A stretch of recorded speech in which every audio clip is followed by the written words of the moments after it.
आप देख रहे हैं अल्फा डिफेंस हिंदी में आपका स्वागत है। आज के इस वीडियो में हम लोग बात करने वाले हैं डीआरडीओ के एक ऐसे मिसाइल सिस्टम की जिसको कैरियर किलर के तौर पर विकसित किया जा रहा है। आप सभी को याद होगा कुछ समय पहले डीआरडीओ ने अग्नि प्राइम मिसाइल सिस्टम का सफल परीक्षण किया था और इस मिसाइल सिस्टम को लेकर जो चाइना की तरफ से एनालिसिस आई थी उसके हिसाब से वो लोग इसको कैरियर किलर बोल रहे थे। इंटरेस्टिंग चीज ये है कि इसी मिसाइल सिस्टम के एक और वेरिएंट के ऊपर काम किया जा रहा है जो पूरी तरीके से एक anti ship ballistic missile system होगी और इस मिसाइल सिस्टम को लेकर डिजाइन डीआरडीओ की तरफ से कंप्लीट कर लिया गया है। देखिए, हम लोग यहाँ पर बैठ के एक डिबेट कर सकते हैं कि क्या अग्नि प्राइम एक एंटी शिप बैलिस्टिक मिसाइल है या नहीं, लेकिन ये चीज मैं आपके ऊपर छोड़ देता हूँ।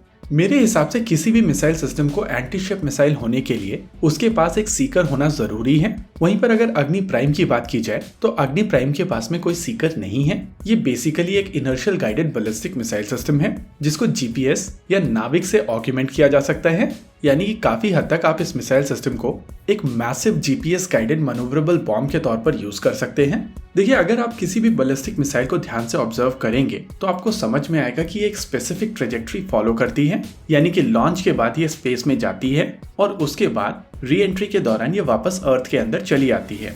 लेकिन अग्नि प्राइम के केस में ये मिसाइल सिस्टम जब री एंटर करती है, यानी कि जो री एंट्री व्हीकल इसमें यूज किया जाता है वो मैन्यूवर करने की क्षमता रखता है जिससे ये मिसाइल सिस्टम मूविंग टारगेट्स को टारगेट कर सकती है। लेकिन उसके लिए जरूरी है कि आपके पास में उस टारगेट शिप के मूविंग कोऑर्डिनेट्स हों जिससे ऑनबोर्ड जीपीएस गाइडेंस इस मिसाइल सिस्टम की ट्रेजेक्ट्री को ऑग्यूमेंट कर सके और करेक्ट कर सके। मेरे हिसाब से ये पूरी तरीके से एंटी शिप मिसाइल सिस्टम नहीं है, हालांकि ये limited anti ship capability offer करती है। वहीं पर अगर चाइनीज DF-21 की बात की जाए तो इस मिसाइल सिस्टम में टर्मिनल फेज पर एक सीकर असेंबली का प्रयोग किया जाता है जो मैन्यूवरेबल री एंट्री व्हीकल को शिप्स के काफी ज्यादा करीब ले जाती है। हालांकि आपको ये भी समझना पड़ेगा कि ये जो मैन्यूवरेबल री एंट्री व्हीकल्स होते हैं इनकी मैन्यूवर करने की क्षमता बहुत ज्यादा नहीं होती है और इसी वजह से अगर टारगेट शिप एक स्पेसिफिक रीजन के बाहर निकल गया है तो उसको इस तरीके की एंटी शिप बैलिस्टिक मिसाइल से टारगेट करना मुश्किल होगा। एनीवेज, डीआरडीओ की तरफ से इसी मिसाइल सिस्टम के एक मॉडिफाइड डिजाइन को पूरी तरीके से कंप्लीट कर लिया गया है जिसमें टर्मिनल फेज में एक सीकर असेंबली होगी और उसके बाद ये मिसाइल सिस्टम पूरी तरीके से एक एंटी शिप बैलिस्टिक मिसाइल के तौर पर विकसित की जा सकेगी। माना जा रहा है कि ये मिसाइल सिस्टम पूरी तरीके से कन्वेंशनल पावर्ड होगी और इस समय इसका डिजाइन फाइनलाइज करके डीआरडीओ भारत सरकार से इसके डेवलपमेंट के लिए फंड मांगने वाला है।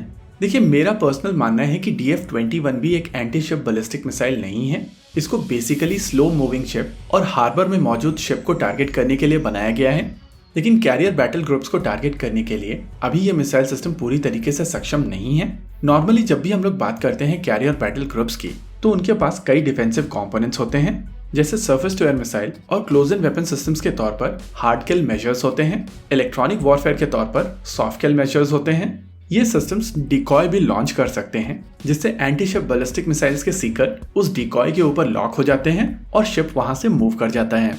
देखिए, ये डिबेट काफी हद तक कैनन वर्सेस फोर्ट वाला डिबेट है कि आप कितनी ऑफेंसिव या कितनी डिफेंसिव कैपेबिलिटी बना सकते हैं, लेकिन रियल टाइम इफेक्टिवनेस को ध्यान में रखते हुए ये कहा जा सकता है कि आपके पास में defensive as well as offensive capability होनी चाहिए और तभी जाकर आप बैटलफील्ड पर एक इम्पैक्ट छोड़ सकते हैं।